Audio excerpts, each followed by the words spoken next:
इस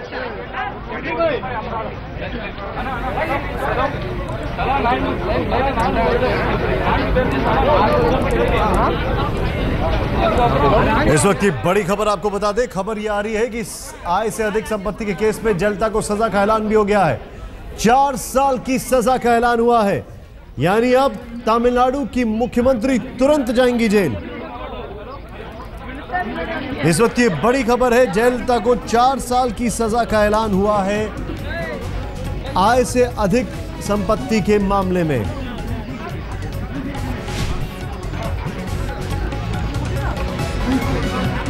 और तमिलनाडु की मुख्यमंत्री के ऊपर ये जो पूरा मामला था, इसमें पिछले 2 घंटे से बहस चल रही थी आखिर कितनी सजा होगी।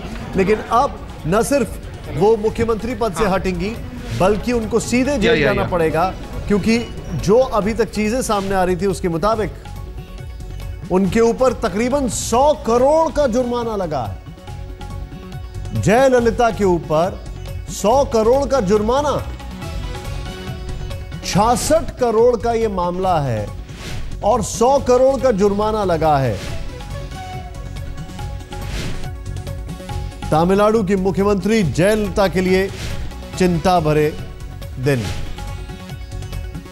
बड़ी खबर, पूरी खबर आपको एक बार फिर बता दें, हमारे जितने भी दर्शक हैं,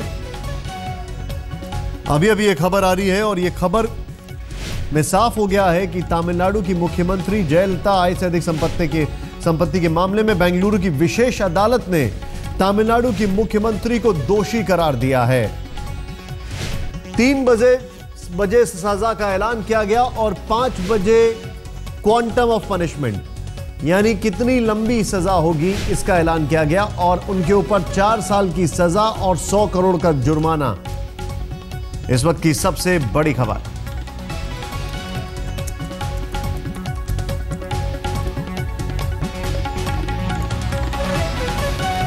जयललिता पर 100 करोड़ का जुर्माना लगाया गया है। इस पूरे मामले में उनके साथ 3 और सहयोगी थे, उनको भी दोषी करार दिया गया है, लेकिन 4 साल की सजा।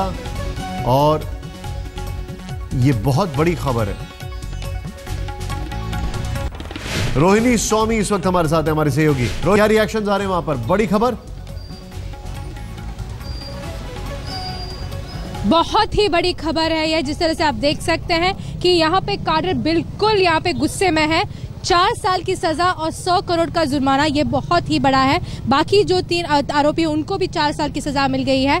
फिर से जिस तरह दिखा रहे, सुबह दोपहर से हमें देख रहे हैं यहाँ पे कि यहाँ पे पुतले जलाए जा रहे हैं और यहाँ पे करुणानिधि के पुतले जलाए जा रहे हैं। इसके साथ साथ गुस्सा दिखाना चाहते हैं लोग, यहाँ पे जो काडर के लोग एडीएमके के जयललिता के घर के सामने वही दिखा रहे हैं। पथराव हो रहे हैं डीएमके के जो मुखिया है करुणानिधि के घर के सामने।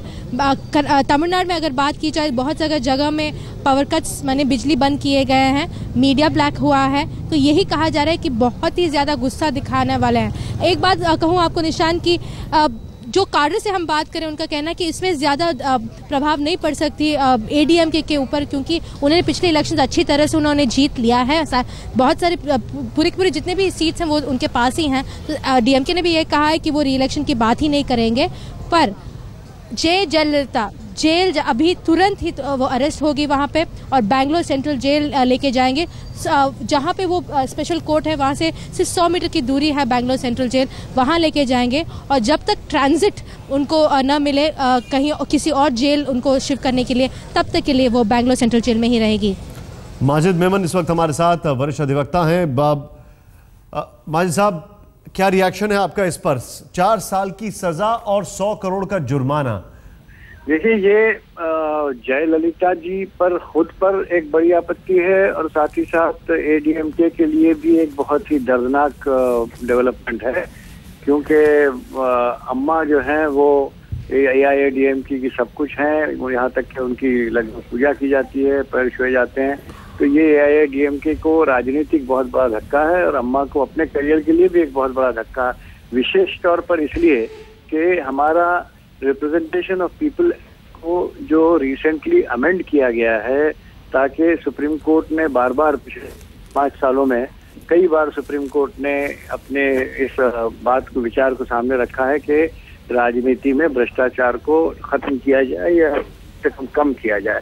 तो उसी दिशा में एक कदम है ये। इनको ट्रायल का पूरा मौका दिया, इन पर मुकदमा चला। दुखद बात यह है कि ये बहुत लंबा चला, इतना काल किसी एक ट्रायल को नहीं लगना चाहिए, मगर बहरहाल देर आए दुरुस्त आए। आज जो फैसला आया है उस फैसले के नतीजे में अम्मा को जमानत भी नहीं मिल सकती। तुरंत ट्रायल कोर्ट को अधिकार नहीं है 3 वर्ष से ज्यादा शिक्षा देने के बाद आरोपी को जमानत पे छोड़ने के लिए। उन्हें उच्च न्यायालय की दौड़ लगानी पड़ेगी, फौरन जुडिशियल कस्टडी में ले लिया जाए। साथ ही साथ बड़ा धक्का उनको ये लगा कि पीपल्स रिप्रेजेंटेटिव एक्ट के तहत वो किसी भी हाउस की मेंबर नहीं रह सकती, ऑटोमेटिकली उनकी वो डिस्क्वालिफिकेशन ऑपरेट हो जाती है। ऐसी सूरत में सिर्फ एक ही रास्ता उनके सामने रहता है कि वो उच्च न्यायालय को संतुष्ट करें उनके वकील जाकर कि साहब ये न सिर्फ हमें बेल दे दी जाए, बल्कि बेल के साथ साथ कन्विक्शन और सेंटेंस को सस्पेंड किया जाए। क्रिमिनल प्रोसीजर कोड में एक ऐसा खास प्रोविजन है, वो किया जाए। मगर भ्रष्टाचार के मामले में सुप्रीम कोर्ट का ये भी आदेश है कि उच्च न्यायालय में जब कोई कन्विक्टेड व्यक्ति नेता जाता है तो उसे उस सेंटेंस को सस्पेंड न किया जाए। तो इसलिए दुविधाएं बहुत ज्यादा बढ़ गई हैं इनके लिए, और मुझे लगता है कि आने वाले दिनों में इनके सामने बहुत सारी कठिनाइयां होंगी। मान साहब, एक चीज यहां पर समझने वाली है जो हम आपसे थोड़ा इसमें लीगल तरीके से समझना चाहेंगे। 66 करोड़ का ये मामला था तकरीबन, और इनके ऊपर 100 करोड़ का जुर्माना लगाया गया। ये थोड़ा समझ से परे है। नहीं, देखिए, अगर आप हिसाब लगाएंगे अदालत ने बहुत ही रीजनेबल तरीके से कुछ सोच समझ कर ही तो ये 100 करोड़ का आंकड़ा लगाया है ना फादर। 1998 में अगर आपने उस रकम का ये किया था तो वो आज 18 साल के बाद वो कितना हुआ? वो रकम 4 गुना, 6 गुना, 8 गुना, 10 गुना बढ़ गई। तो फिर वो तो जाहिर है ना, अगर आप एरिथमेटिक इकोनॉमिक्स भी देखेंगे तो उस सूरत में भी वो मुझे लगता है योग्य है उसका आंकड़ा। और ये जो जुर्माने की रकम होती है, इसमें क्या लीगल प्रोविजन होता है? ये जुर्माना जो लगाया गया, इसका अर्थ क्या हुआ?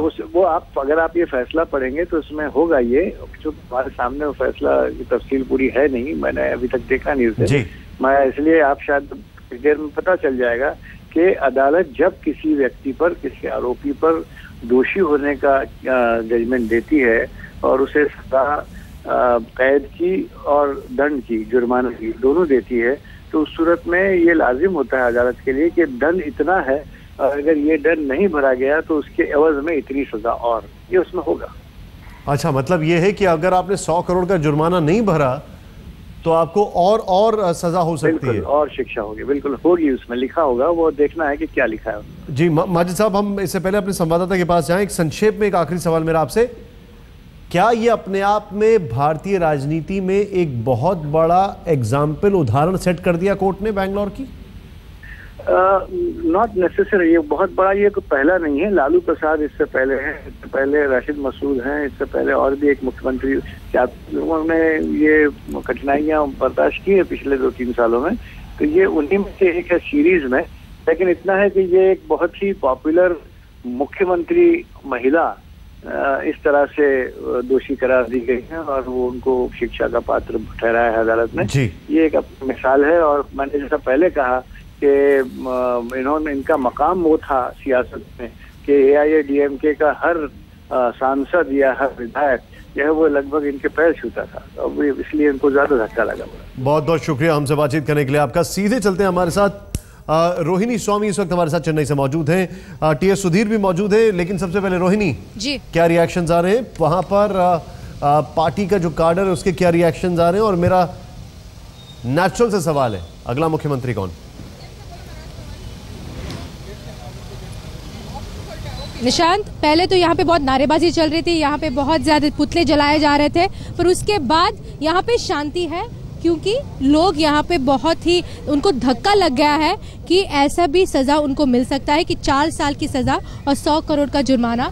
आपको मैं दिखा सकती हूँ कि उनके घर के ठीक सामने थोड़ी दूरी पे अगर आपको दिखा सकूँ कि यहाँ पे काडर सुबह से खड़े हुए हैं पुतले लेके, उनकी जो फोटोग्राफ्स हैं वो लेके कहते हुए कि अम्मा बिल्कुल निर्दोष है। पर अभी जिस तरह हमने देखा है कि उनको 4 साल की जो सज़ा दी गई और 100 करोड़ की जो जुर्माना दिया गया है, बहुत ही बड़ा सदमा लगा है उनके लिए। पर हमें ये भी पता है कि ADMK की जो काडर है उनको कहा गया था कि वो ऐसा कुछ ना करे करें ताकि वो पार्टी का जो इमेज हो उसको धक्का लगे, क्योंकि 2016 में एडीएमके फिर से जाना चाहेंगे इलेक्शंस के लिए और इसके लिए वो शांति बनाए रखें। पर तमिलनाडु के अलग अलग जगहों में हमने देखा है कि पथराव हो रही है, बसेस रुकाए जा रहे हैं, बसेस के ऊपर पथराव किया जा रहा है। पर ज़्यादातर लॉ एंड ऑर्डर की सिचुएशन कहा जाए तो सुरक्षा कर्मियों को तैनात किए गए हैं। यहाँ पे भी सुरक्षा बढ़ाई गई है। इसके साथ साथ डीएमके के ऑफिस के सामने और करुणानिधि के घर के सामने भी सुरक्षा बढ़ाई गई है, ताकि क्योंकि वहाँ पर भी पथराव हुआ था, डीएमके और एडीएमके के बीच में, दोनों ग्रुप्स के गुट के बीच में वहाँ पे पथराव भी हुई थी।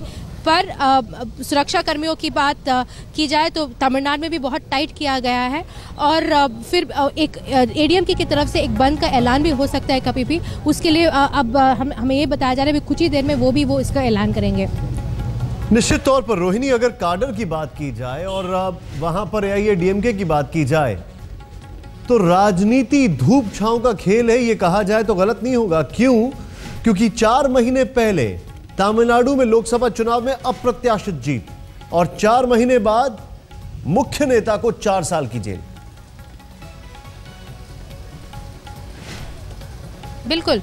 और दूसरी बात ये भी है कि ये माना जाता था कि अम्मा कभी जेल नहीं जा सकती, पर जिस तरह से हमने अपने लीगल सिस्टम को देखा है वो ये दिखाया है कि अगर कुछ गलत हुआ है तो सज़ा भी ज़रूर होगी। और ये मानते हुए जा रहे थे एआईएडीएमके के काडर या कि उनको कोई कुछ नहीं कर सकता। तानसी केस में अगर वो बरी हो गई तो इस केस में भी बरी हो सकती थी, पर ये बात नहीं हो रही है। दूसरी बात ये भी है, अब आगे का सवाल कि मुख्यमंत्री कौन बनेंगे।